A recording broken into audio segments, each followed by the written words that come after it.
Hi, this is John Seed. From 1979 to 1981, I participated in the direct actions that protected the best of New South Wales's rainforests, hundreds of thousands of hectares that stretched from the border ranges down to Barrington Tops. Virtually none of this type of rainforest, lowland subtropical rainforest, left anywhere in the state. Now, any interaction with that could bring in something that we don't know about. In 1982, we founded the Rainforest Information Centre and participated in the direct actions that stopped the damming of the Franklin River, which would have flooded the temperate rainforest wilderness in the southwest of Tassie, and this led to the creation of the Wild Rivers National Park.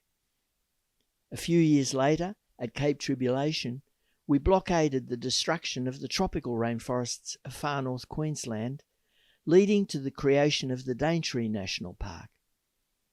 All of these once doomed forests are now part of the United Nations World Heritage List.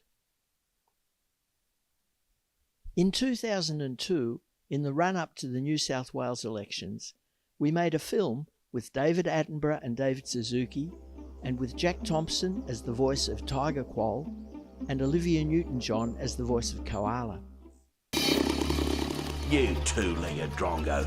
I've been here for millions of years, and now you little Johnny-come-latelys move in and ruin everything.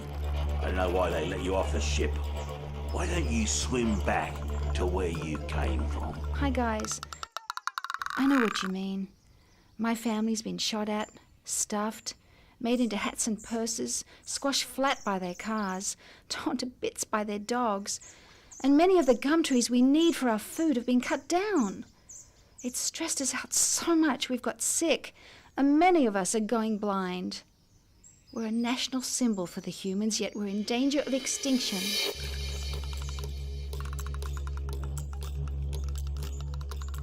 Koalas live in forests and woodland and spend most of their days sleeping in the trees. They only become active at night when they go to forage.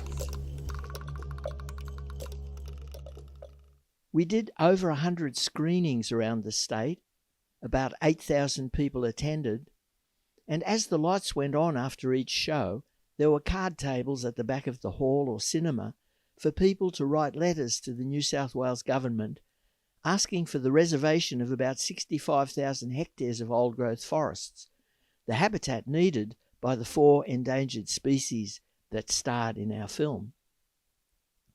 A week before the elections, the Premier, Bob Carr, promised that if re-elected, the ALP would protect these forests, and a few weeks after the election, that promise was kept. 6 years ago, faced with the threat of the extinction of that most iconic Australian species, the koala, the New South Wales government made an election promise to reserve 175,000 hectares of forests on the mid-north coast of New South Wales as the Great Koala National Park. That promise was broken. They promised this again before the last New South Wales election 2 years ago, and once again the park has not been declared. Not only that, but they've hugely increased the rate of logging in order to extract as much timber as possible before the national park is declared. These forests are managed by the Forestry Corporation of New South Wales, a state-owned body that has clearly been captured by the industry it was set up to regulate. They are a criminal organisation, according to Professor David Halpin, Dean of the Law School at Southern Cross University, and they need to be disbanded. So I've been doing some digging, and legal digging, and recently there was a judgment where Forestry Corporation was fined $360,000 for illegally, maliciously taking out 53 mature native trees, therefore removing canopy and habitat in a bushfire-affected state forest area. And of course they took out those trees for logging for the industry.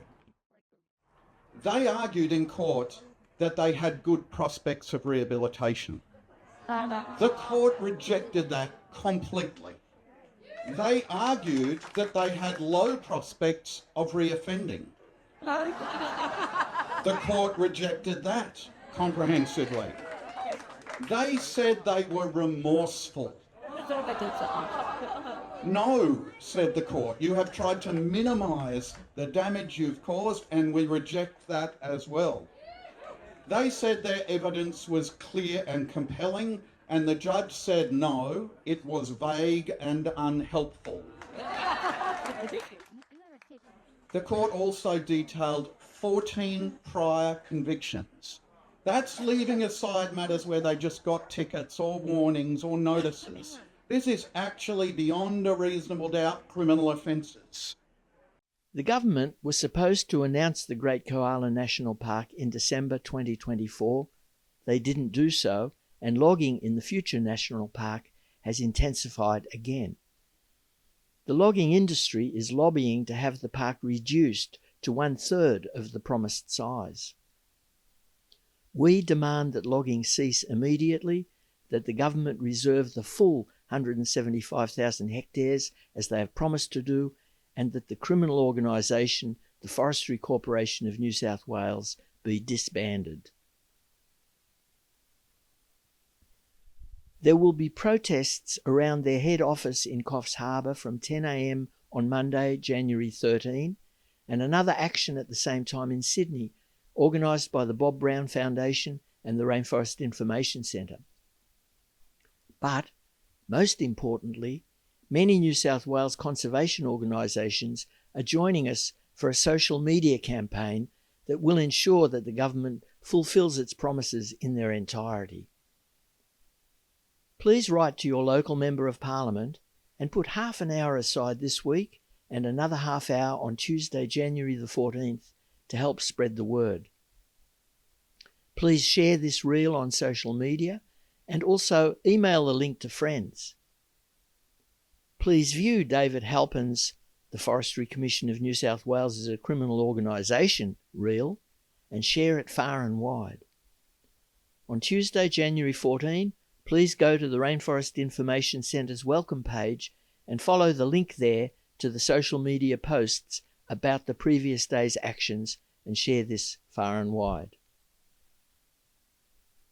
Just as 8,000 letters convinced the New South Wales government in 2002 to reserve forests for endangered species, if enough of us put these 2 half hours aside, I'm convinced we can do the same today.